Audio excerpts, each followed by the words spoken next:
Amém, irmãos, vamos abrir nossas Bíblias. 1 Coríntios, capítulo 13.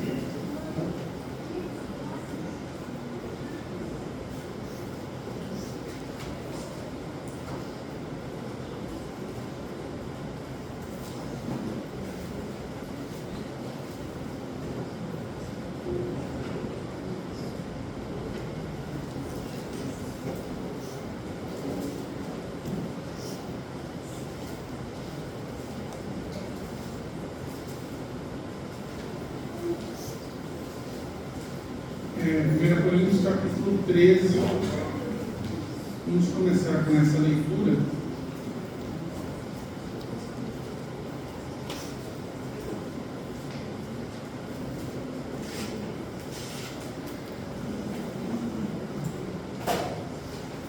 Pai Santo, nós bendizemos o Teu nome nesta manhã, te damos graça, Senhor, e honra. Bendizemos pelo Teu amor, Senhor, manifestado a nós, por ter nos dado essa oportunidade de nos reunirmos, de nos congregarmos em torno da pessoa gloriosa do nosso Senhor Jesus Cristo. Amém. Muito obrigado, Senhor, porque o Senhor não se cansa de falar conosco, de nos ensinar, de nos exortar.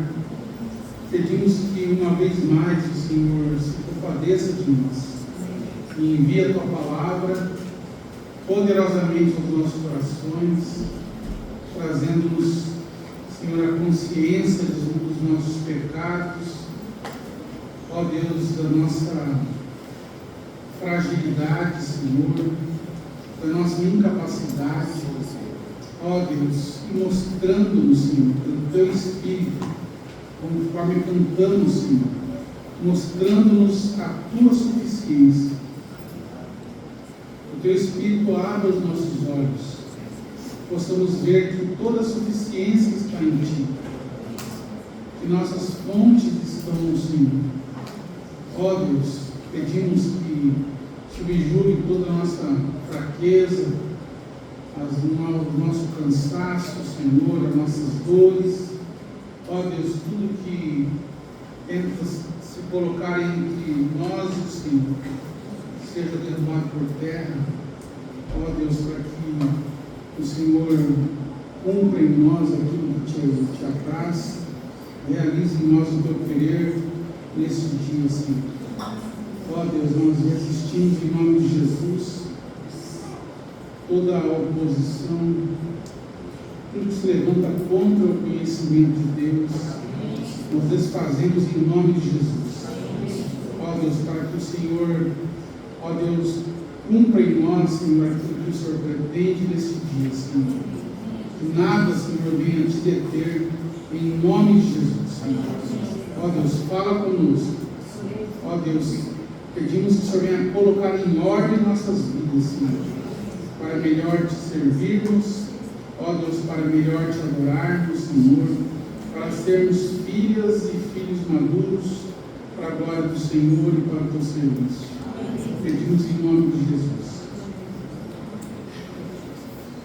Amém, irmãos? Ainda mais uma vez, quero seguir falando sobre o tema da maturidade e dando uma pausa ali, né, na exposição de 2 Pedro. Creio que o Senhor ainda tem muito a nos falar sobre família, sobre edificação da casa. Então, como nós não estamos presos a nenhum esquema, a nenhuma liturgia, eu creio que o Espírito Santo é quem governa a reunião. Amém? Amém. Nós estamos sujeitos a Ele e dependemos dele. Na última reunião eu tratei com os irmãos sobre o assunto ali de Noé. Nós vimos em Noé um exemplo a ser seguido. Nós vimos que Noé foi um homem que andou com Deus. Olha, às vezes nós temos uma tola esperança de que Deus vai fazer por nós aquilo que é nossa responsabilidade. Isso é um engano. Parece que soa piedoso às vezes, né? Ah, eu sou incapaz, mas Deus faz por mim. Não é assim?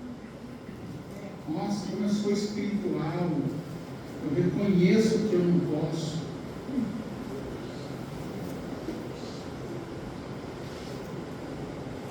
Cuidado, irmãos, com essa falsa humildade.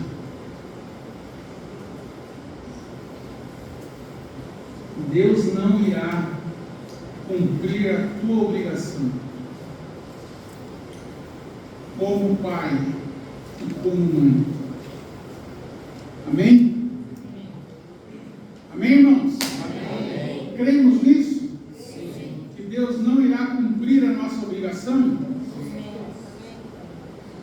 Olha, tudo que diz respeito à vida e à piedade, ou seja, a vida e a maneira de viver essa vida, já nos foi entregue na pessoa de Jesus Cristo. Então Deus já fez a parte dele. E qual é a parte que te cabe, meu irmão, minha irmã? Qual a parte que nos cabe? Uma coisa que às vezes é até motivo de piada, né? Pessoas infantis, com comportamento infantil,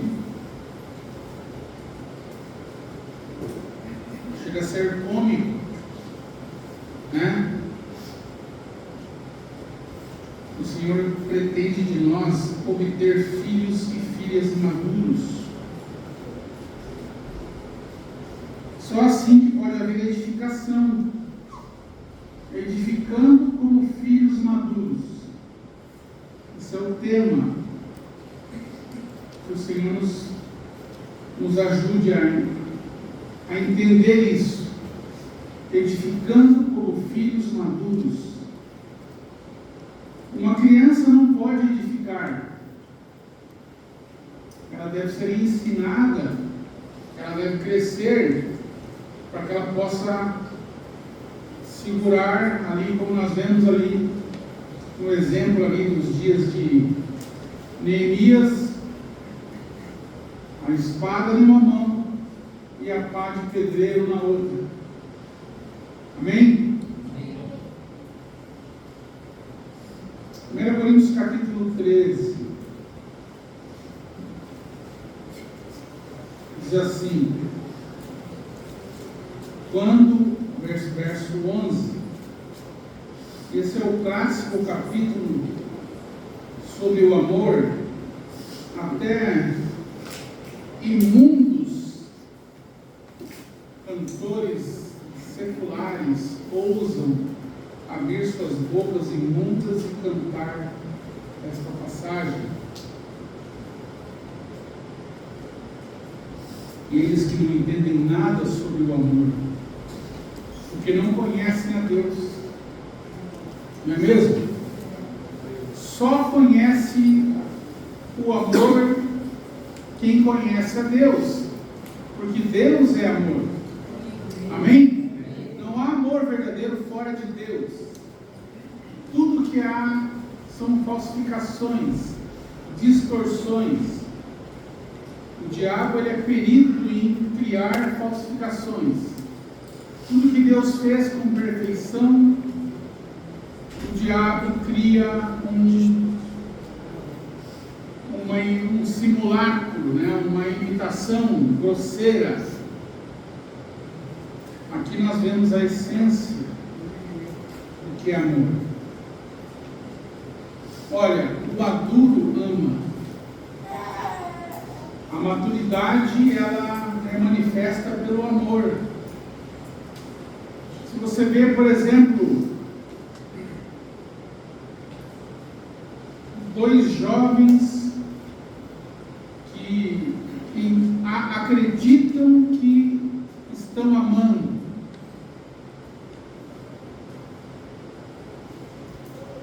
um teste que deve ser feito é esse que está escrito aqui.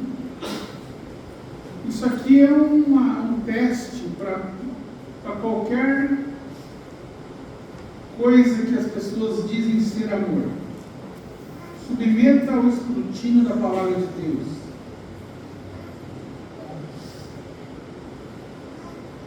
A Bíblia diz no versículo 4 aqui, no capítulo 13, que o amor é sofredor. Se você quer se poupar, você não tem amor.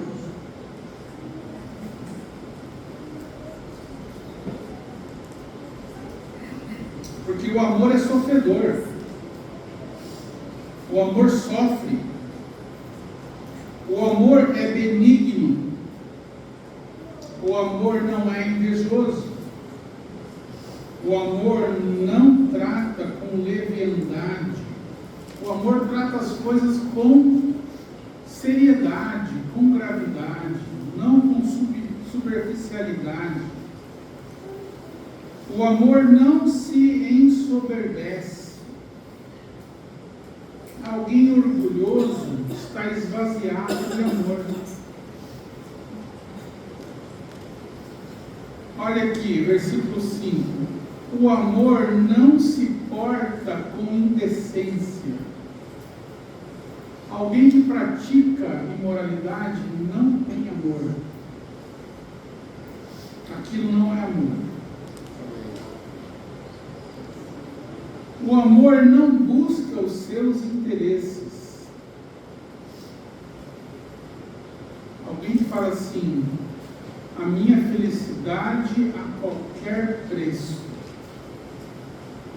Será que essa pessoa ama? A Bíblia diz que não. Porque o amor não busca os seus interesses. O amor não se irrita.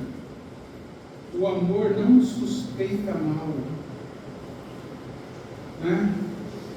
Muita gente acha que o mundo conspira contra ela. E todos querem o seu mal. E todos estão perseguindo. E ninguém se importa com a sua felicidade.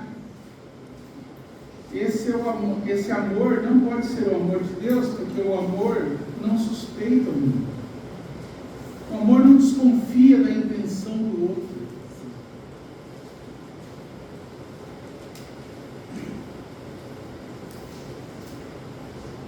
O amor não folga com a injustiça. Quando você contempla o mal, a injustiça, isso te afeta? Quando você contempla a mentira, quando você contempla o engano, você fica tranquilo? Ou aquilo te machuca, te fere, te incomoda?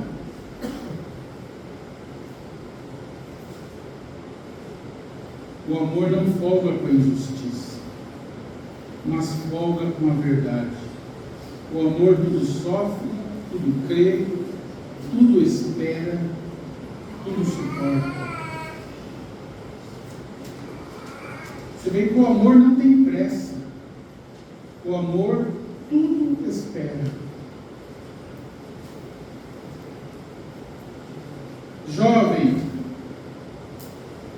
se você antecipar na sua vida prazeres que estão reservados para uma outra fase da sua vida,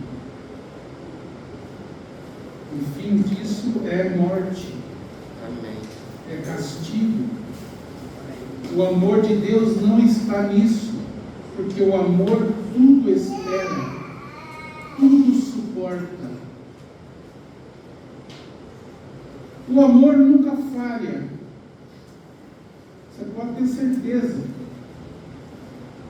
O amor nunca falha. Deus é amor. Veja que Deus não é o amor, é outra coisa. Deus não é um sentimento, Deus não é uma coisa. Aqui a palavra diz que Deus, quando nós lemos lá em 1 João, que Deus é amor, está dizendo que a essência de Deus é amor.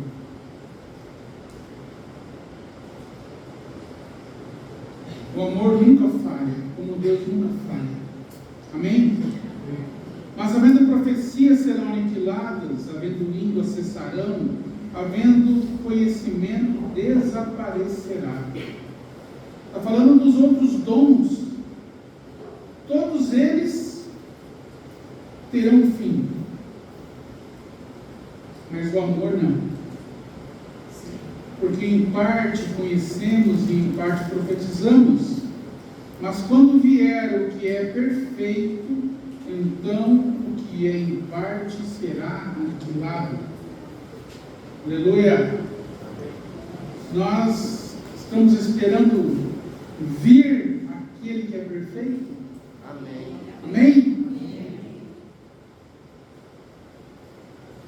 Um hino que eu já falei isso muitas vezes aqui, mas eu sempre me lembro desse hino. Um hino cantado pela Vestal Goodman. Ela diz assim: o que o céu significa para mim?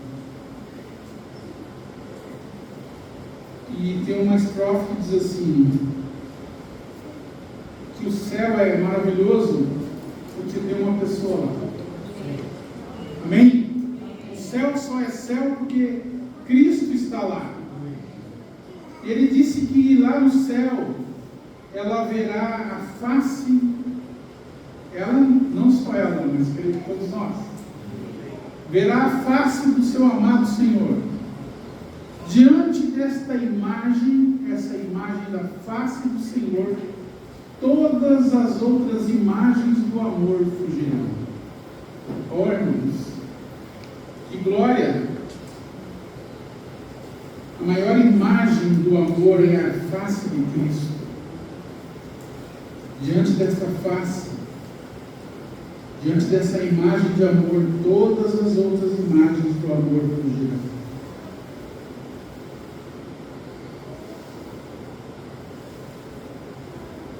Então, tudo que é em parte será aniquilado.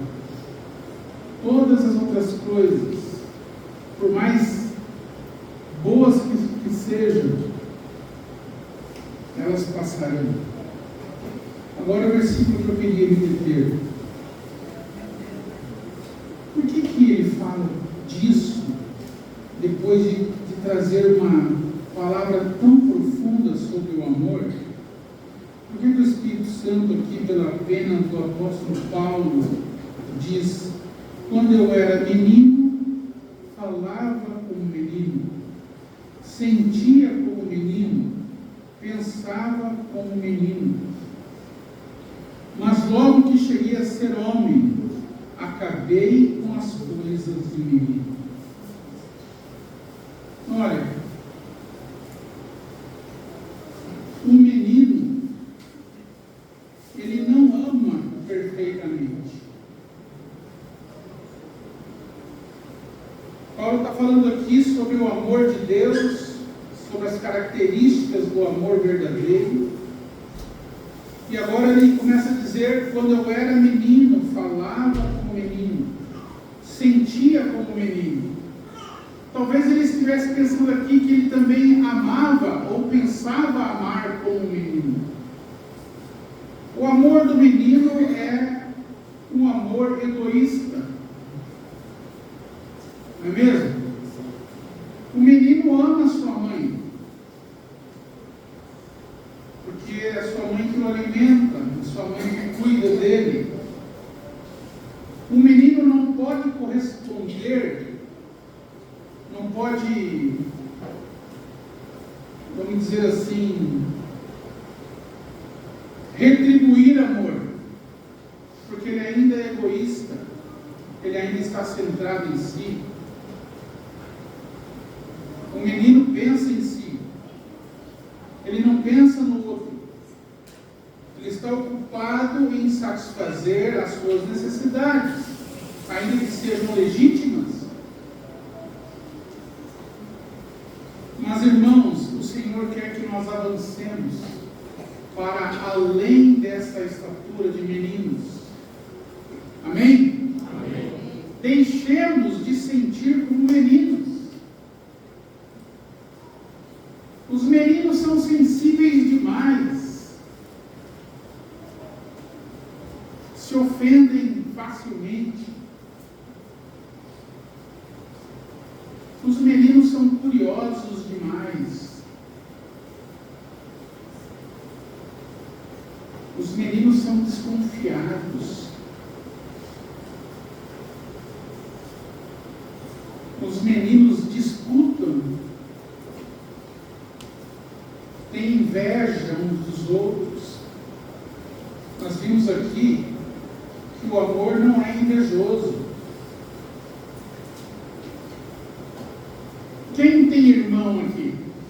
Irmão de carne e osso. Pode ver que é um sentimento comum na infância.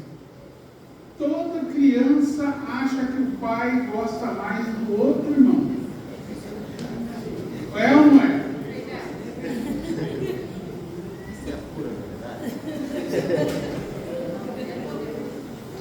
Eu sou sempre o menos amado. Às vezes. Está vendo? Um menino não ama perfeitamente. Ele precisa crescer, conhecer o seu Criador, conhecer aquele que é amor, para que ele saiba, de fato, amar genuinamente. Aqui mesmo em 1 Coríntios, no capítulo 3, você vai ver algumas características do menino.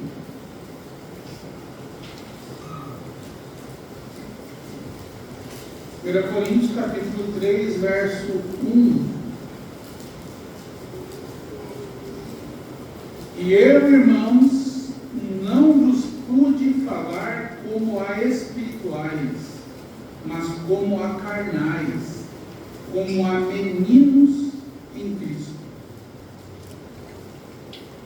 É o mesmo drama do escritor aos Hebreus.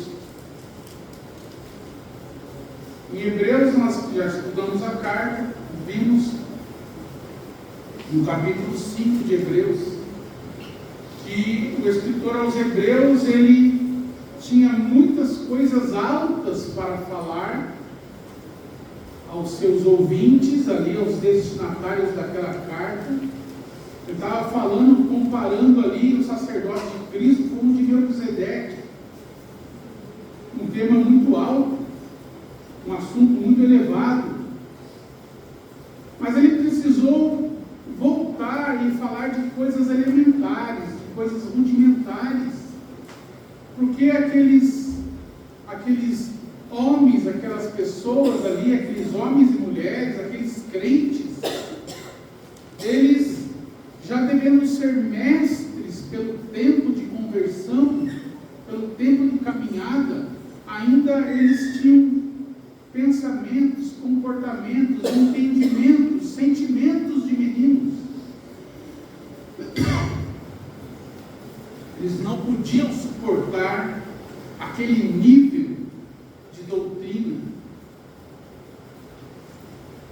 porque eles haviam se feito como meninos. As coisas, irmãos, elas são formosas e são harmoniosas no tempo apropriado. Então, uma criança se comportar como tal é até bonito, é normal, é tolerável. Mas quando nós vemos adultos tendo comportamento de meninos, isso é errado. Isso é uma aberração. Então, irmãos, a maturidade espiritual, é uma obra urgente na nossa vida.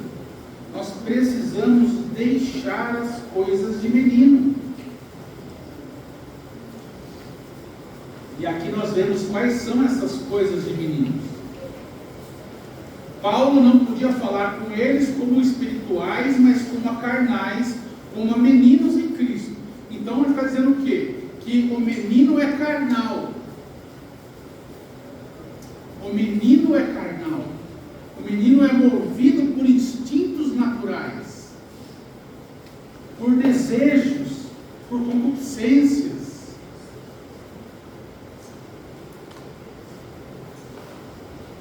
Hoje em dia, por conta da internet e pela velocidade com que as notícias correm, nós sabemos de coisas terríveis, crimes praticados por crianças.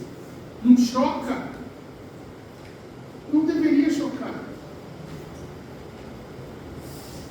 Porque a semente do pecado e do mal está no menino como está no adulto. Né? Quem já foi professor aqui? Raquel, Elaine, né? Percy, a Vivi, né? Vários foram professores aqui. Professor de criança, né? E olha só, quando as crianças aprontavam aquelas atrocidades na sala de aula, na escola, contra os seus colegas, contra os professores, então os pais são chamados e é relatado para os pais a maldade dos filhos. Então os pais, cheios de sabedoria, dizem assim: não, ele falou que não fez isso, e criança não mente. Eles são os anjinhos de Deus.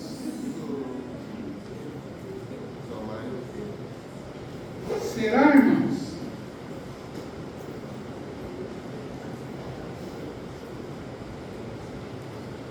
Então, o menino aqui, Paulo equipara a carnais, e os adultos a espirituais. Com leite vos criei, e não com carne, ou com sólido mantimento, porque ainda não podis, nem tampouco ainda agora podeis. Então, naquela época, não podiam suportar o alimento sólido, nem agora. Veja que passou um tempão, e eles não cresceram, porque ainda sois carnais. Pois, havendo entre vós, olha só, agora as características do menino. O menino espiritualmente falando. Eu creio que os irmãos estão entendendo aqui a linguagem. Porque ainda sois carnais, pois havendo entre vós inveja, contendas, dissensões, não sois porventura carnais, que não andais segundo os homens? Então, característica de menino, espiritualmente falando: inveja, contendas, dissensões ou divisões. Inveja. A inveja é terrível, irmãos, porque a inveja, ela não só leva a pessoa a querer ter o que o outro tem, mas é pior ainda, ela não quer que o outro tenha porque ela não tem. Não é isso? Se eu não tenho, o outro não pode ter. Mas o adulto, o maduro, ele se alegra com o que tem. Ele chora com o que chora. Se alegra com o que alegra, com o que se alegra. Uma outra característica de meninos é não saber a quem ele pertence. Verso 4: porque dizendo um, eu sou de Paulo, e outro, eu sou de Apolo, não sois porventura carnais? Pois quem é Paulo e quem é Apolo? Apolo serão ministros pelos quais crestes, e conforme o que o Senhor deu a cada um? Eu plantei, Apolo regou, mas Deus deu o crescimento. Por isso, nem o que planta é alguma coisa, nem o que rega, mas Deus que dá o crescimento. Então veja, irmãos, não saber de quem somos também é coisa de meninos. Esses partidos, essas preferências na igreja, eu gosto mais do fulano, eu gosto mais do ciclano, eu não gosto quando aquele irmão prega, eu prefiro que aquele outro irmão pregue. Solenemente eu declaro para você que pensa assim: você é um menino carnal. Simples assim.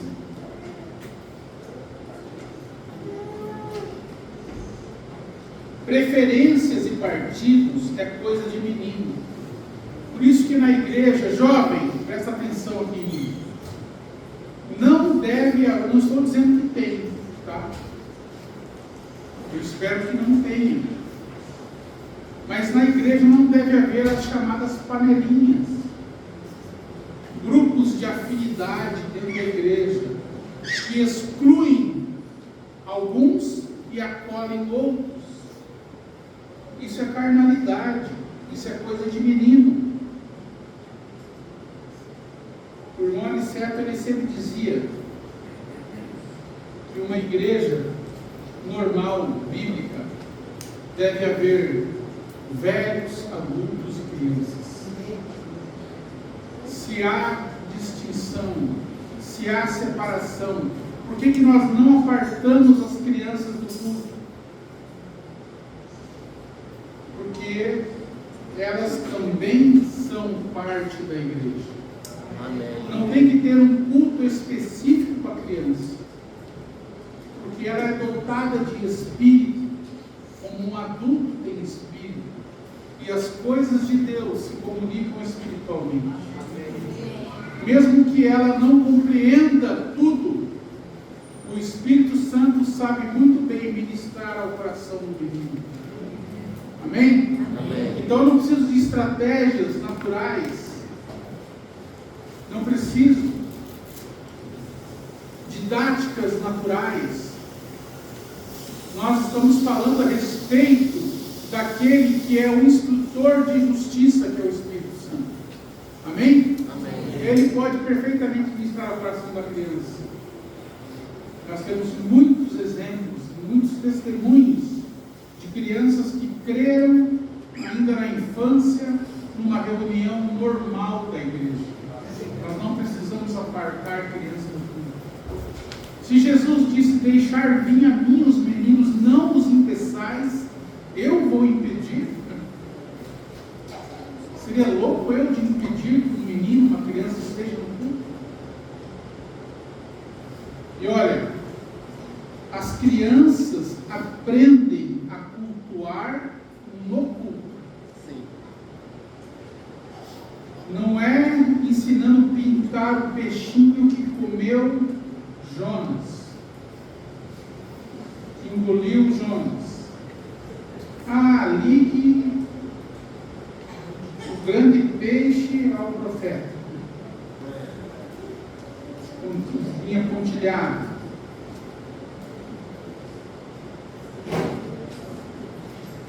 Veja aí, irmãos, abra aí em Neemias.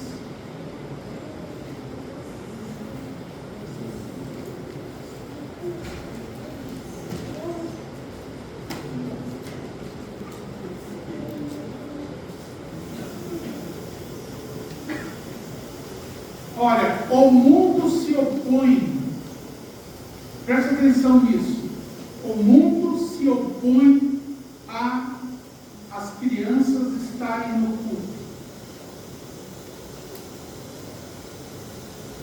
Quando eu digo as crianças estarem no culto, não é a criança estar no culto de corpo presente, mas a mente dela estar distante do culto. Não é isso. As crianças devem estar no culto para cultuar. Da mesma maneira, irmãos, que a nossa alma, ela tende a se distrair, a ficar pensando nas coisas lá de fora, no boleto que eu tenho que pagar, no doente que eu tenho que cuidar, e no serviço da casa, e no serviço secular. As crianças também são tentadas a desviarem o pensamento delas da reunião. É ou não é? Todos sofremos essa tentação. As crianças também. É que nós, por sermos mais velhos, nós conseguimos nos comportar adequadamente. Então ficamos lá na reunião com aquela cara de conteúdo, né? Mas a nossa mente está vagando, né? Nossa mente está vagando por lugares escuros. Mas, irmãos, todos nós temos potencialmente capacidade de aproveitar ao máximo o culto. Você sabia que você foi feito por Deus para o culto? Quem sabia disso? Amém? Por isso que o culto é tão importante. Às vezes você pensa assim, mas é todo domingo. Todo domingo no culto, faltar de vez em quando não tem problema. Obviamente que nós não somos religiosos para falar assim, eu vou porque estou cumprindo uma lei. Não é nesse espírito que nós cultuamos. Nós cultuamos com alegria. Veja, o povo de Israel foi feito por Deus. Desde o começo, a intenção de Deus era ter o quê? Um reino sacerdotal. O que o sacerdote faz? Presta culto. Esse é o ofício do sacerdote. O sacerdote é aquele que assiste, que trabalha, que serve a Deus nas coisas espirituais. Então, ele fica inteiramente à disposição de Deus para prestar culto, para auxiliar no culto. O que a tribo sacerdotal fazia? Servia nas coisas concernentes ao templo, ou ao tabernáculo, da época do tabernáculo. Mas a intenção de Deus é que não fosse apenas uma tribo, mas que fosse todo o povo. Está lá em Êxodo. Vós sereis para mim nação santa, povo sacerdotal, para viver para o culto. Então, a mente de Deus, a intenção de Deus, era ter um povo que o cultuasse dia e noite. Então, se o culto para você é enfadonho, talvez aqui não seja o lugar para você. Porque se já te é enfadonho servir a Deus 3 horas por semana no culto, imagine no dia eterno, que você vai adorar a Deus. Não falar dia e noite, porque não vai ter noite, mas eternamente servindo a Deus. Irmãos, ter tédio de Deus ou das coisas de Deus é um péssimo sinal. O salmista disse: alegrei-me quando me disseram, vamos à casa do Senhor. Glórias ao Senhor. Tem que ser motivo de alegria. Nós temos que vir regozijantes. Temos que vir, mesmo quando o nosso corpo clama por cama, mesmo doentes. Claro que se algo incapacitante, amém? O Senhor sabe. Mas, irmãos, não queiramos nós jogar areia nos olhos de Deus. Deus sabe o que te impede, de fato, de estar na presença dEle. Veja aqui, Neemias capítulo 4, verso 1. E sucedeu que, ouvindo Sanbalate que edificávamos o muro, ardeu em ira. Sanbalate aqui é a tipificação do diabo. e se indignou muito e escarneceu dos judeus. Muitas vezes nós sofremos escárnios. Mas olha, você é religioso, você é fanático, quer estar na igreja, não sai da igreja, só pensa em igreja. Irmãos, só fala nos irmãos, aí os parentes se ardem em ciúmes. Que é a igreja? Quem são os irmãos? Se o Senhor não estiver nesse lugar, irmãos. Amém? É pelo Senhor que nós estamos aqui. E nós temos irmãos e irmãs pelo Senhor. E esse culto só tem sentido para nós, porque é para o nosso Deus, é para o nosso Senhor que estamos reunidos. Verso 2: E falou na presença dos seus irmãos e do exército de Samaria, e disse: Que fazem estes fracos judeus? É assim que nós somos vistos. E de fato, acho que ele acertou nisso. São fracos, são poucos, não é mesmo? Dos milhões que estavam cativos em Babilônia, quantos? 50 mil? 50 mil, pelo decreto de Ciro, foram liberados para voltar.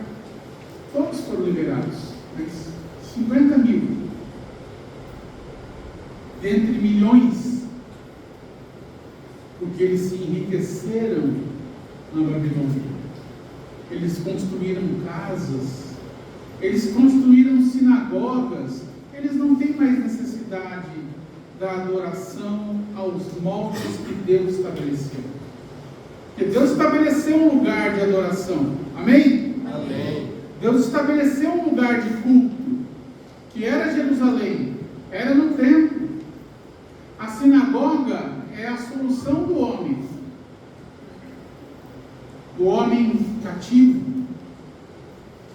do fiel, do crente cativo. Então ele faz um paralelo, uma imitação, e se acomoda àquilo que ele criou. Deus não criou sinagoga. Deus estabeleceu a cidade santa, e nela o templo, que era o lugar de adoração. O povo ia para Jerusalém para adorar.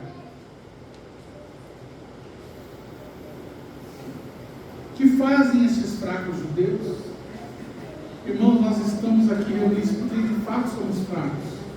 Amém? Não somos suficientes em nós mesmos. Não temos capacidade em nós mesmos. Nós apresentamos aqui ao Senhor muitas vezes a nossa fraqueza. Às vezes estamos aqui, não temos nada para oferecer ao Senhor.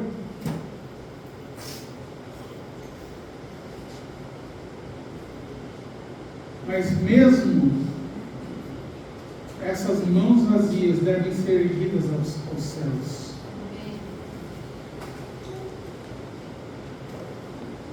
Permitir-se-lhes a isso. Sacrificarão? Olha a pergunta. O mundo não quer que você cultue a Deus.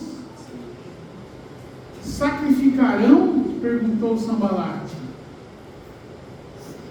Será que nós vamos permitir que eles cultuem o Deus deles? O sacrifício, irmãos, era o ponto alto do culto, quando era oferecido o holocausto, quando a oferta era queimada totalmente, de maneira que se restasse apenas cinzas e a fumaça subisse aos céus em adoração a Deus. Acabá-lo-ão num só dia. Veja que aos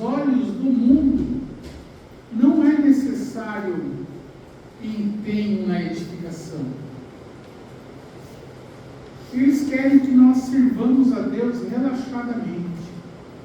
Lembra que uma das propostas do faraó no Êxodo é que o povo sacrificasse ali por perto mesmo, que não fossem muito longe. O mundo está interessado em que nós tenhamos um culto meia boca, um culto fraco, um compromisso vazio.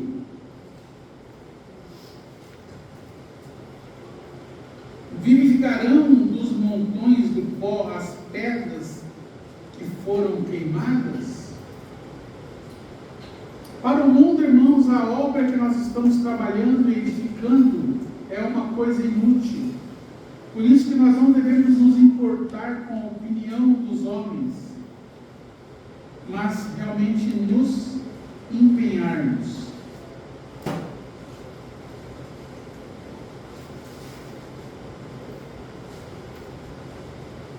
A nossa motivação deve ser o Senhor. Amém? Amém. É por isso que estamos aqui. Glórias a Ti, Senhor.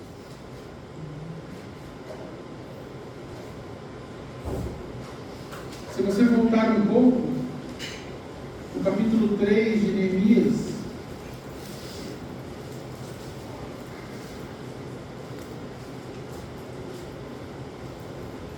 no capítulo 3 nós vemos assim, falando aqui, o Chico mencionou isso na última reunião. Obrigado. Mencionou sobre a questão da edificação, que todos nós fomos chamados a edificar. Quando você está cuidando da sua família, dos seus filhos, você está trabalhando na edificação da casa de Deus, porque a igreja é formada pelas famílias. Se você está cuidando da sua casa, cuidando dos seus filhos, edificando a sua família, você está trabalhando na edificação do corpo de Cristo. Amém. Todos fomos chamados a edificar. Quando o povo voltou para Jerusalém, saindo da Babilônia, a primeira coisa que foi restabelecida foi o culto. Antes dos muros, Sim. Ficar ao altar. foi reedificado o altar. Não é mesmo? Amém. A primeira coisa que foi restabelecida foi a reunião. Vamos dizer assim, o culto. O altar foi feito, foi refeito. O culto, irmãos, deve ter um lugar central na nossa vida e na nossa agenda. Alguém fala muito de agenda hoje em dia, né? O que tem prioridade na sua agenda? Será que é o culto? Amém? Só para Mabel.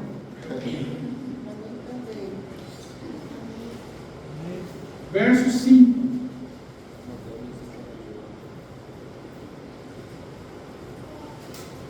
Diz assim, verso 5, capítulo 3 de Neemias. E ao seu lado repararam os tecoitas. Olha só. Porém os seus nobres não submeteram ao serviço de seu Senhor. Olha só. Tem gente que é nobre demais para servir. Né? Aqui fala que os tecoitas repararam aqui os muros, aqui essa fase é a edificação dos muros. Para que serve o muro? Hã? Para separar, Limite e isso proteção. também, e também para proteger. As duas respostas servem.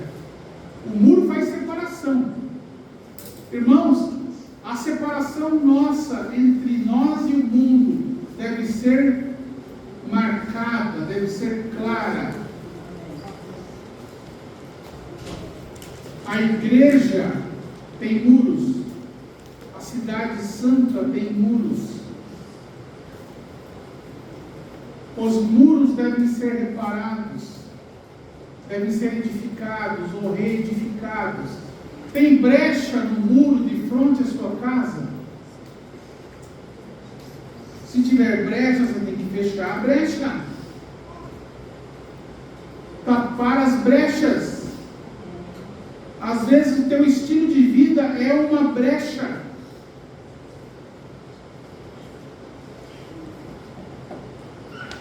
Olha, irmãos, quando você poupa o seu filho, presta atenção no que eu vou falar aqui. Quando você poupa o seu filho do sofrimento, você está poupando ele do reino de Deus.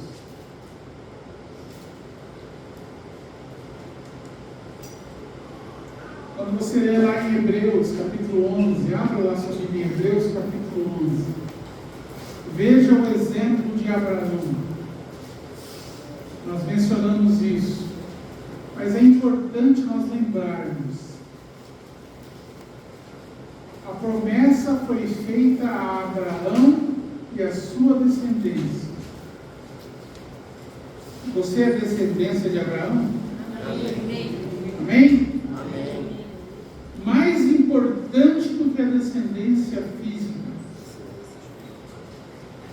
é a descendência espiritual. Olha, muitos pais estão preocupados com a sua descendência física, mas estão esquecendo do legado espiritual. Então se preocupam em deixar um legado de prosperidade física. Não é mesmo? Preparar para o mercado de trabalho, preparar o filho para que ele seja alguém neste mundo. Então eu vou dar tudo o que eu puder, as melhores escolas, os melhores cursos, para que ele seja bem sucedido neste mundo que está fadado ao fogo. Será que é um bom negócio?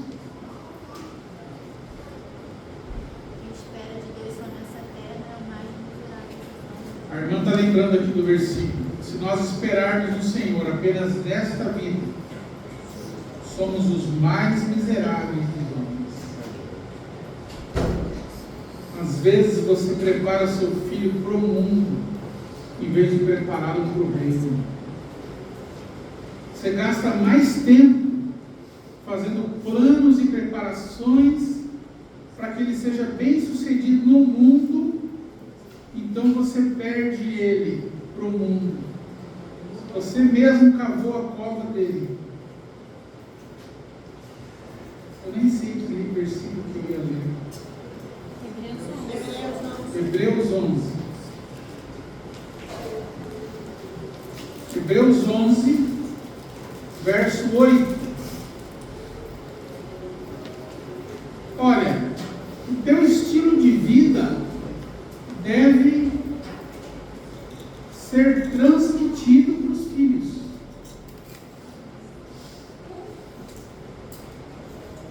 Foi o que Abraão fez.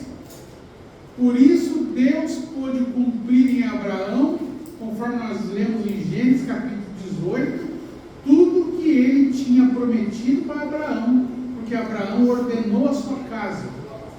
Então Deus fez vir sobre Abraão tudo que ele tinha prometido que faria. Pela fé, Abraão, sendo chamado, obedeceu. Veja, nós mencionamos isso semana passada. Nós temos sido agraciados, privilegiados com muita palavra de Deus. Amém? Onde a palavra de Deus é pregada, irmãos? Na igreja, na reunião, no culto. Por isso que nós devemos estar no culto. Não meça esforços. Não crie, não se sabote. Muitas vezes nós nos sabotamos. Em vez de nós nos prepararmos, nós nos sabotamos. sabota para não vir no culto, enche o teu sábado de atividade até 3 horas da manhã. Pronto, você se sabotou. Aí você não consegue vir no culto. Todas distrações, jogos, internet, o que quer que seja, planeje a sua vida para estar no culto. Eu fico imaginando, irmãos, o povo de Israel, nos dias do Senhor e nos dias que antecedeu os dias de Cristo, eles faziam longas romarias para ir para Jerusalém adorar. E enquanto eles iam caminhando por dias e dias, eles iam louvando a Deus. Então nós temos os cânticos dos degraus, ou os cânticos de romagem, né? Que era que o povo cantava quando subia a Jerusalém para prestar culto. Pense em tudo para você estar aqui na reunião. O que o Senhor fazia quando mandava o maná e no dia anterior ao culto? Mandava dobrado. Né? No sábado, eles não podiam recolher o maná. Então Deus mandava em dobro na sexta. É isso? Prepare o seu almoço de domingo. Não hoje, porque hoje é dia de JP. Mas quando você vai para o culto, no domingo, já deixa as coisas encaminhadas. Se você não pode comer fora, para que você esteja aqui no culto, na hora certa. A disciplina, irmãos, agrada a Deus. Deus é um Deus de disciplina, de ordem. Nós devemos agradar a Deus nas coisas que nós julgamos ser mínimas, mas que para Deus não é pequeno. Então Abraão sendo chamado, nós vimos que o chamado ele é comum a todos os homens de Deus e mulheres de Deus, foram chamados, ou seja, a palavra é falada, a palavra é declarada e a resposta de fé é esperada daqueles para quem a palavra é dirigida. Irmãos, tenhamos respostas de fé àquilo que é pregado. Possamos dizer, irmão, nós cumpriremos a palavra de Deus, não com presunção, mas na dependência do próprio Senhor. Mas deve haver essa disposição em nós de obedecer. Noé, em resposta à palavra, temeu e trabalhou. Abraão, em resposta à palavra de Deus, obedeceu e foi para o lugar que havia de receber por herança, sem saber para onde ia. O que me chama a atenção aqui, falando agora nesse tema da herança de fé e do legado de fé, foi que Abraão não poupou seus filhos. Irmãos, não poupemos nossos filhos do reino de Deus. Quando você poupa o seu filho do sofrimento, você está poupando ele do reino.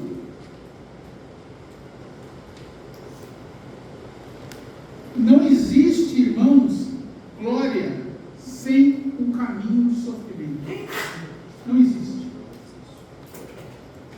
Não pense que seus filhos vão ter tudo no reino se eles não seguirem a escola dos nossos heróis. Não terão. Nós não podemos dar para nossos filhos o melhor do mundo e o melhor do reino. Temos que fazer uma escolha.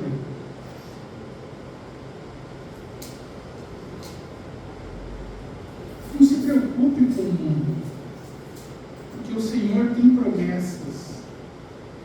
promessas de sustento, promessas de de alegria, mesmo nesses poucos anos que nós vivemos neste mundo.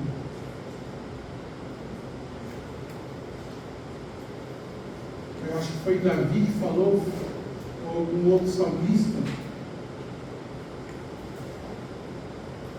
fui moço e hoje sou velho, mas nunca vi o justo padecer, nem a sua descendência mendigar pão. Será que Deus mudou?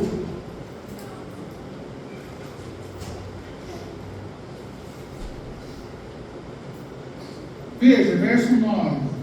Pela fé habitou na terra da promessa, como em terra alheia, morando em cabanas com Isaque e Jacó, herdeiros com ele da mesma promessa. Será que Deus tem uma promessa, um modo de agir, um padrão diferente para você do que Ele vai aplicar nos seus filhos? Será que existe isso, irmãos? Será que Deus age diferente? Eu posso sofrer, mas meu filhinho não. Coitadinho dele.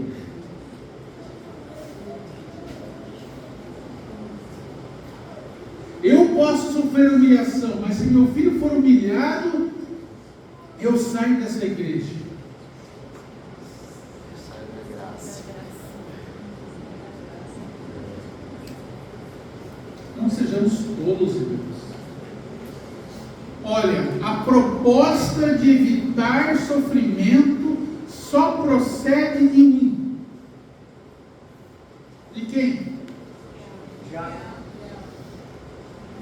De que o diabo falou pela boca de Pedro? Não, Senhor, não vá para Jerusalém. Não padeça, não sofra, não morra. Não te faças mal, Senhor. E o que o Senhor falou para ele? Para trás de mim, Satanás, que me serve de escândalo, porque cogitas as coisas dos homens e não as coisas de Deus. Então, quando você falar dessa maneira, poupando os seus filhos do serviço e do sofrimento, saiba que você está fazendo as vezes do diabo na vida dele.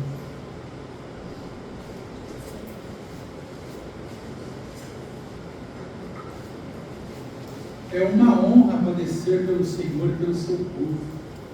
Ensine isso para os seus filhos. Ensine ele a servir.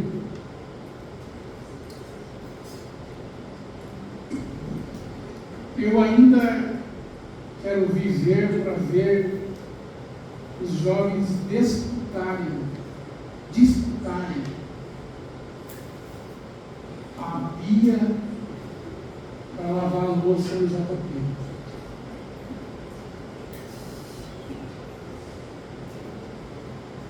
Ontem um jovem estava em papos de aranha, tentando elaborar a lista dos jovens que iriam lavar a louça. Porque alguns não querem servir. Eu já servi na última vez. A partir de hoje, não existe mais lista de serviço. Amém? Amém. Acabou. Todos os jovens, todos. Se algum jovem se julga jovem demais para servir, então você também é jovem demais para participar das outras atividades. Está entendido? Amém. Amém? Aqui nós colocamos a partir dos 13 anos no grupo dos jovens. Então, jovem, de 13 anos até o mais velho,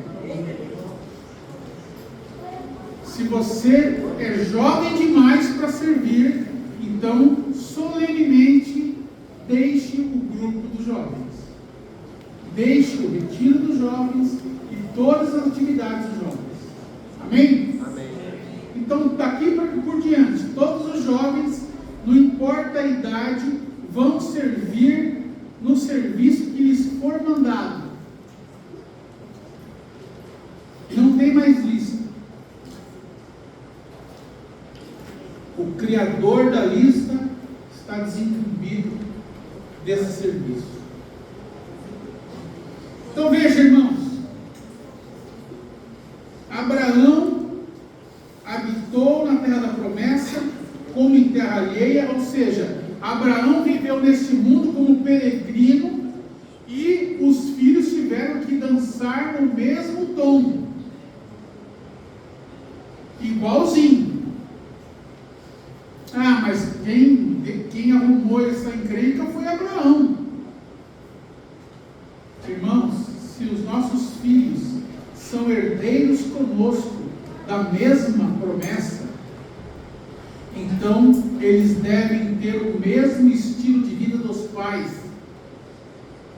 Abraão habitou em cabanas, habitou precariamente neste mundo, sendo o detentor da promessa mais alta, viveu como peregrino e os seus filhos com ele.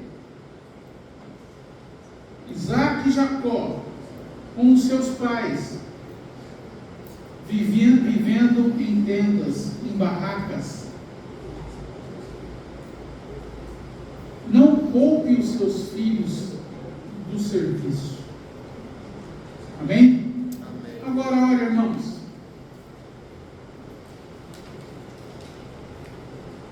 o problema também é que muitos pais não consagram suas vidas e querem que os filhos sejam consagrados. Nós devemos dar o exemplo.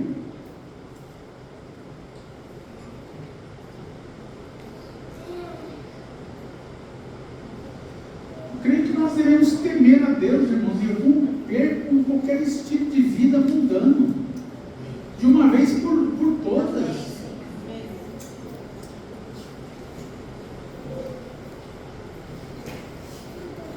Eu falo com muito temor a Deus, porque a gente nunca poupou nossos filhos.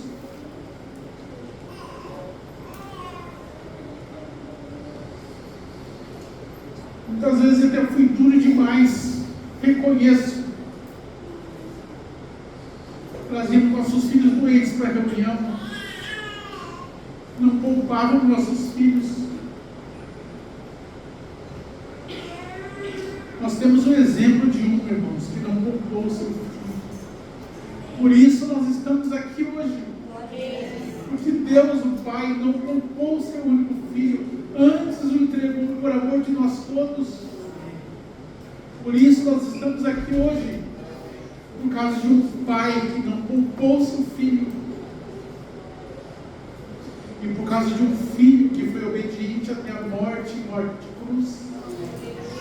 Então você não precisa se espelhar em nenhum homem, se espelhe naquele que é o Pai perfeito, o Pai dos Espíritos. Deus, o nosso Pai,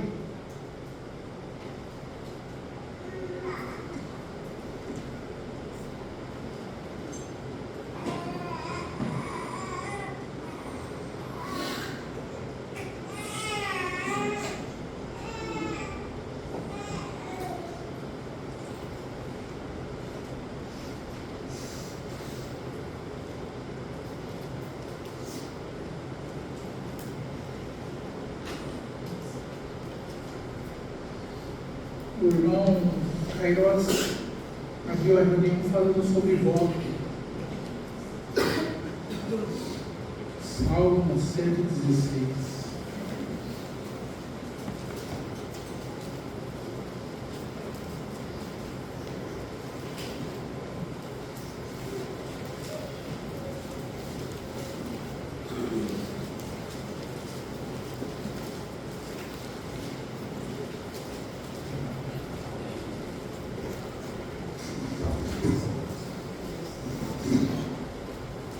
Salmo 116,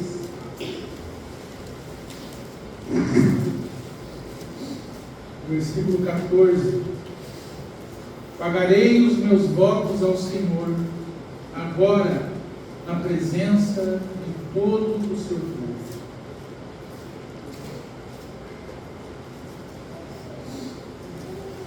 Creio que todo pai crente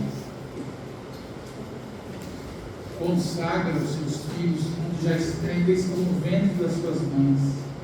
Não é mesmo? Não? Você fez isso? As irmãs que estão grávidas, acho que hoje não sei se a Ana não veio hoje, né? A Ana já está quase dando a luz, a Ana também. E desde o ventre os filhos são consagrados. Creio que todos os pais crentes fazem isso. Já dedicam seus filhos. Mas, irmãos, quando nasce, aí vem a prova dessa dedicação.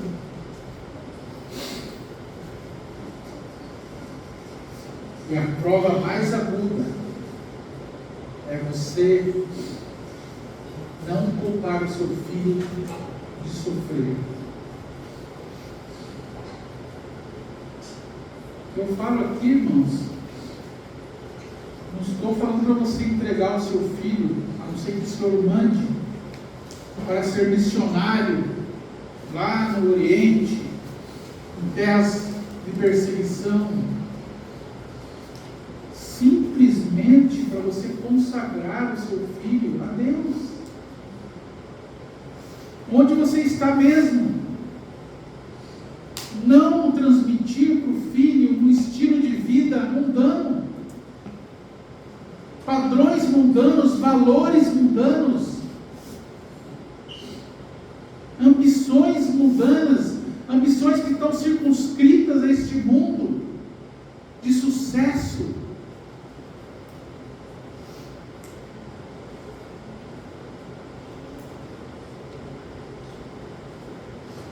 Creio que é importante esse assunto de você realmente cumprir o que você votou. Eu não sei se é em Eclesiastes ou em Provérbios que fala assim: se você fizer um voto, cumpra-o, porque Deus não se agrada de todos.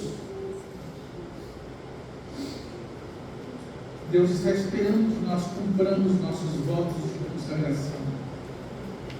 No verso 18, ele repete exatamente o mesmo: pagarei os meus votos ao Senhor na presença de todo o seu povo. Interessante também, em Juízes, queria encerrar com essa passagem,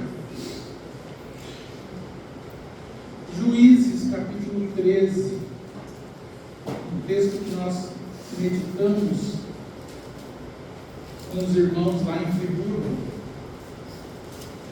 O Senhor falou conosco pela boca do irmão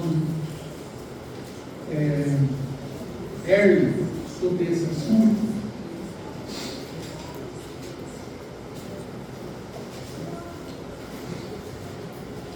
Juízes capítulo 13. Todos conhecemos o contexto de Juízes. Juízes vivia uma situação cívica. O povo, depois que morreu Josué, eles não transmitiram, não contaram para gerações futuras os feitos de Deus, nem lhes ensinaram sobre as guerras de Deus, as guerras do povo de Israel.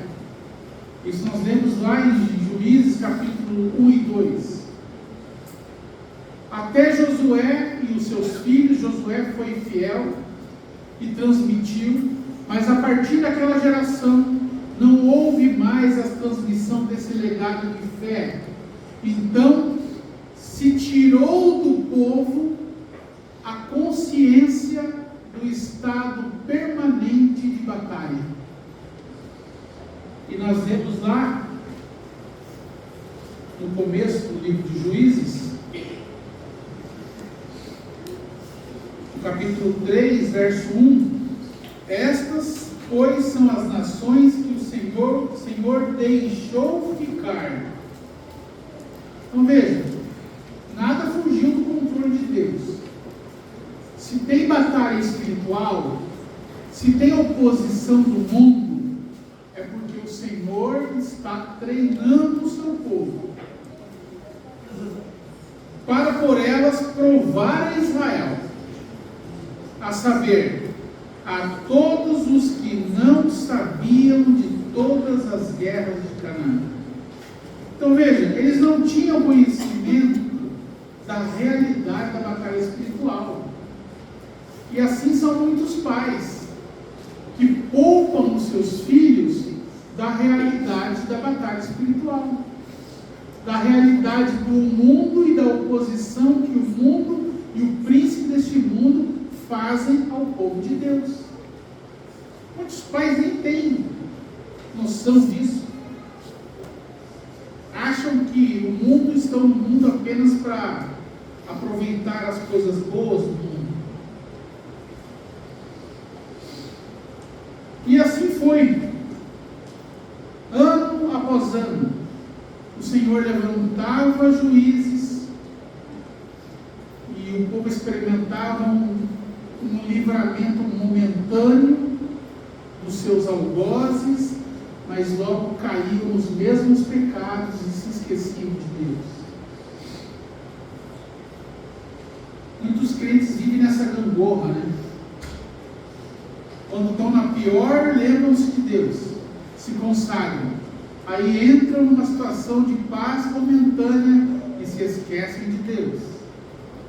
E vão curtir a vida. Aí ficam na pior de novo, se lembram de Deus.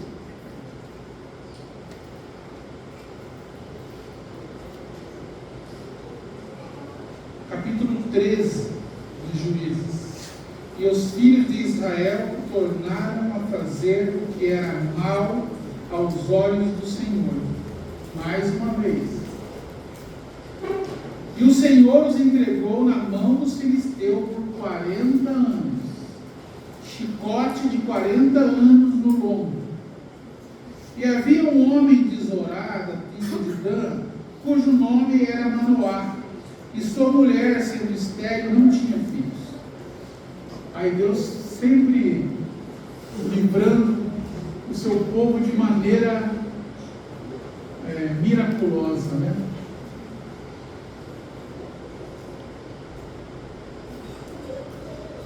E o anjo do Senhor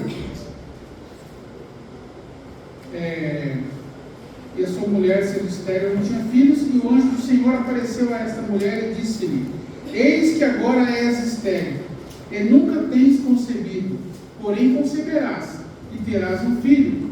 Agora, pois, guarda-te de beber vinho, ou bebida forte, ou comer coisa imunda. Veja, irmãos, a consagração começa com os pais. Como que você quer ter um filho consagrado se você não se consagra? A mulher de Manoá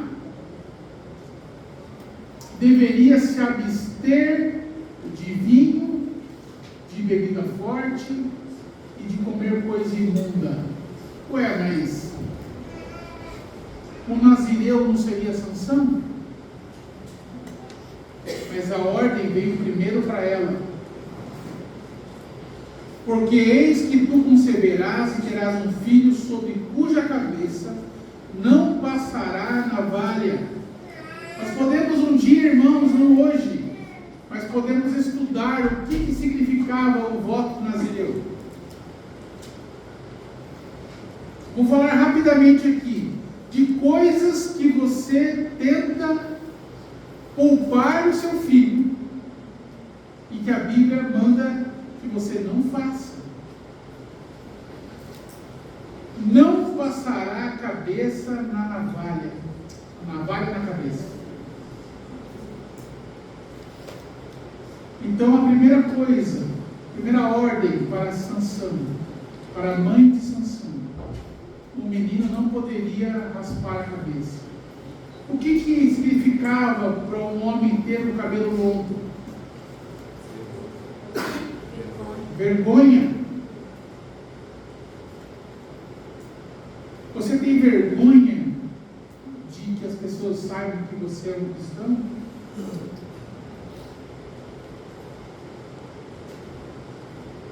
Você quer poupar o seu filho de passar vergonha?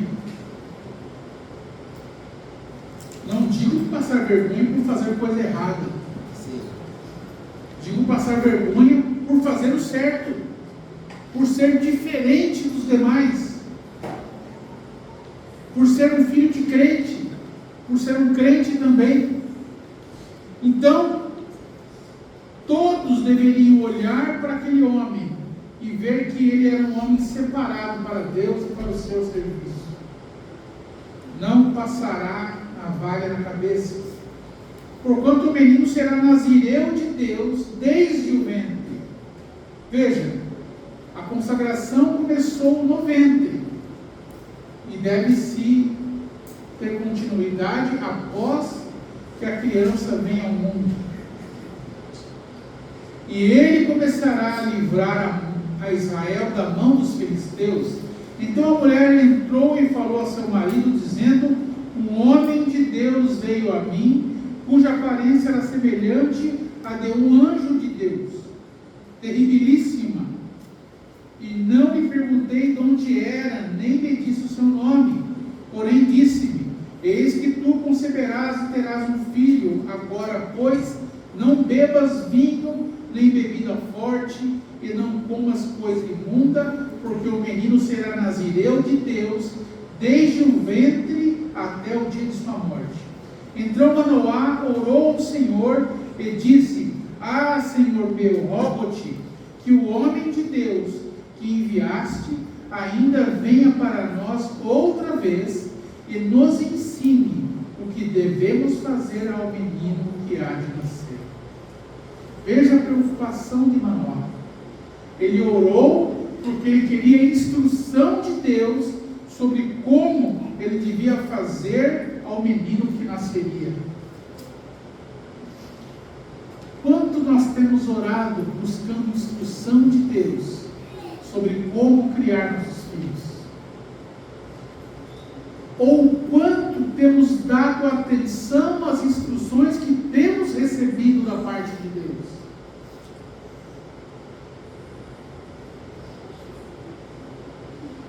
E Deus ouviu a voz de Manoá. Veja, irmãos, essa é a oração que Deus responde. Quando nós, sinceramente e humildemente, rogamos a Deus que nos ajude a criar nossos filhos no temor de Deus, na doutrina e na administração do Senhor.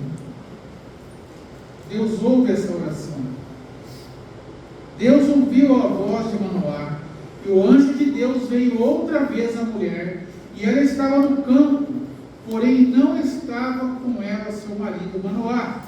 Apressou-se, pois, a mulher e correu, e noticiou a seu marido, e disse-lhe: eis que aquele homem que veio a mim o outro dia me apareceu. Então Manoá levantou-se e seguiu a sua mulher, e foi àquele homem, e disse-lhe: és tu aquele homem que falou a esta mulher? E disse: eu sou. Então disse Manoá: cumpram-se as tuas palavras. Lembra da oração de Maria? Cumpra-se em mim a palavra do Senhor. Quando ela também recebeu a notícia de que ela conceberia e daria luz ao Salvador do mundo, ela disse: cumpra-se em mim conforme a tua palavra. Você deseja que a palavra do Senhor se cumpra na sua casa? Amém? Amém? Mesmo que isso te custe, mesmo que você tenha que abrir mão de coisas, irmão, coisas não são nada perto do que nós receberemos. Prêmios deste mundo, prazeres, nada há de ser comparado. Mesmo as as maiores renúncias, nada pode se comparar à glória que em nós há de ser revelada. Nenhuma tribulação, nenhuma renúncia.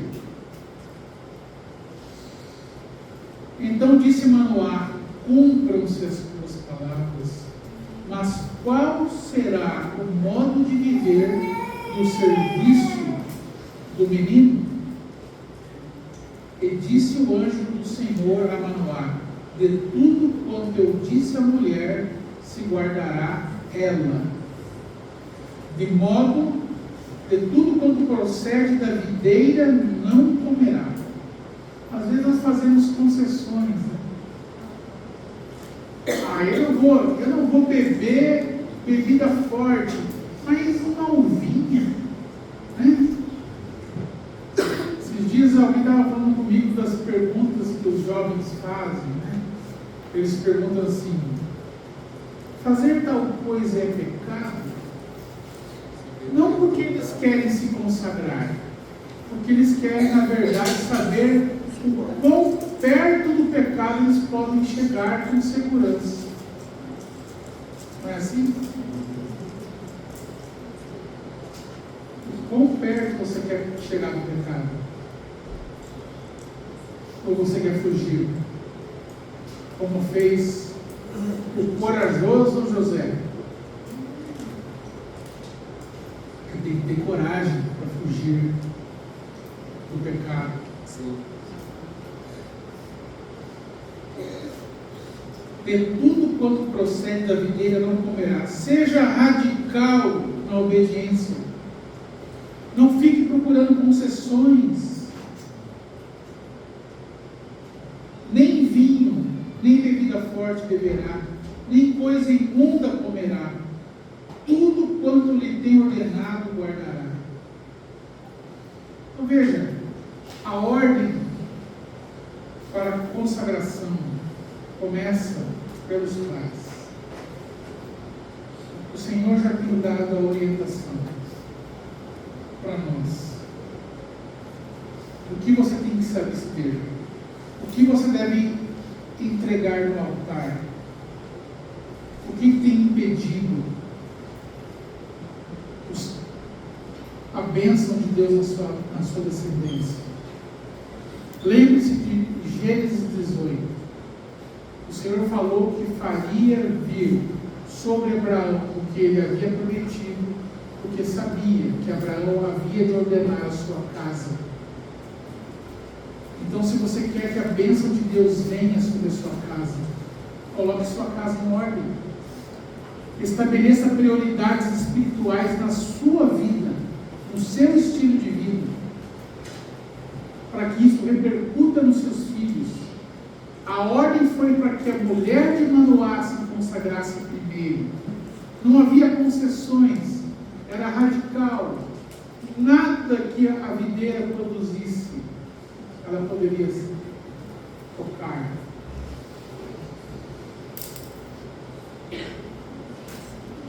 Quem quer realmente consagrar a sua casa hoje? Amém. Olha, você pode dizer assim: meus filhos já não estão mais em casa. Irmãos, não há caso perdido para Deus. Se você realmente se arrepender e hoje você se consagrar, Deus pode tocar nos seus filhos. Amém. Mesmo que eles estejam numa situação que aos olhos naturais seja irremediável, o Senhor pode tocá-los. O Senhor pode tocar a consciência deles.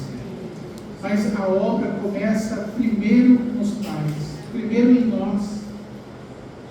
Apresente-se ao Senhor hoje e peça realmente que o Senhor te leve ao arrependimento, te traga à memória coisas que você fez que ainda não foram consertadas.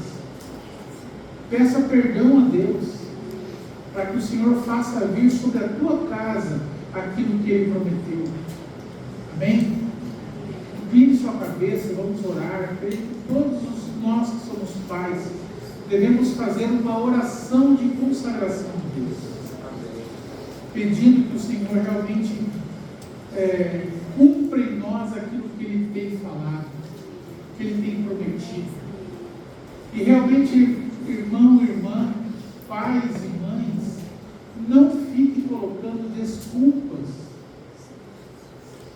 não fique procurando limites para o estilo de vida ou para o pecado, coisas que desagradam a Deus. Não façam essa pergunta: até onde eu posso ir? Abra mão, para que o Senhor abençoe a sua descendência. Pai Santo, nós estamos diante da tua face, diante da tua palavra que é verdadeira, tua palavra que não pode mentir. Ó Senhor, nós humildemente rogamos a Ti que o Senhor cumpra em nós conforme a tua palavra. Ó Deus, temos sido divinamente avisados, domingo após domingo. Não sejamos nós negligentes no ouvir, negligentes na obediência. Nós queremos, Senhor, reconhecer que temos falhado diante do Senhor. Ó Senhor, pedimos, envia Teu Espírito que convença-nos do pecado, venha realmente trazer à nossa memória aquilo que nós temos que nos arrepender. Ó Deus, para que realmente possamos andar conforme as pisadas do nosso Senhor, que possamos ser imitadores de Deus como filhos amados e andarmos em amor. Ó Deus, não queremos poupar nossos filhos da bênção do Senhor, mas queremos realmente dedicá-los a Ti, sejam eles bebês, crianças, jovens ou adultos. Ó Deus, eles são Teus, nós somos apenas, ó Deus, mordomos do Senhor, cuidando da herança do Senhor. Pedimos ajuda no Senhor, a nossa incapacidade, ó Deus, o nosso sentimentalismo. Queremos de fato entregar nossos filhos ao Teu serviço. Ó Deus, e perguntamos como fez Manoá. Ó Deus, qual será o modo de viver e o serviço do menino? Ó Deus, nós perguntamos ao Senhor, qual será, Senhor, o modo de viver e o serviço dos nossos filhos? Amém. E nos submetemos inteiramente, Senhor, ao Teu falar, ao Teu dito, seja qual for, Senhor. Ó Deus, nós dizemos, cumpra-se em nós segundo a Tua palavra. Cumpra-se na nossa descendência, Senhor. Ó Deus, pedimos resgata, Senhor, aqueles que estão fora, aqueles que estão desviados. Ó Deus, aqueles que estão criando caminhos, Senhor, ó Deus, neste mundo, caminhos de perdição. Ó Pai, em nome de Jesus, Senhor, todos aqueles que já experimentaram, que já tocaram no Senhor, que já ouviram a Tua palavra, ó Deus, pedimos, reaviva a Tua palavra. Ó Deus, no coração deles, ó Deus, traz a memória deles, Senhor, ó Deus, a confissão, aquilo que eles já experimentaram do Senhor, ó Deus, para que caiam em si, Senhor, como fez aquele filho pródigo que caiu em si, ó Deus, e se lembrou daquilo que ele tinha na casa, na presença do Pai. Amém. Ó Deus, para que não permaneçam no mundo por mais tempo, mas que volte, Senhor, à comunhão, que voltem ao aprisco. Pedimos em nome de Jesus. Ó Deus, e mais uma vez rogamos, não permita que nós, pais, permaneçamos nos nossos pecados, mas que o Senhor realmente venha, ó Deus, tocar em nós, tocar na nossa consciência, ó Deus, e nos levar ao arrependimento verdadeiro e sincero, para que o Senhor faça vir sobre nossa casa aquilo que o Senhor tem prometido. Pedimos em nome de Jesus.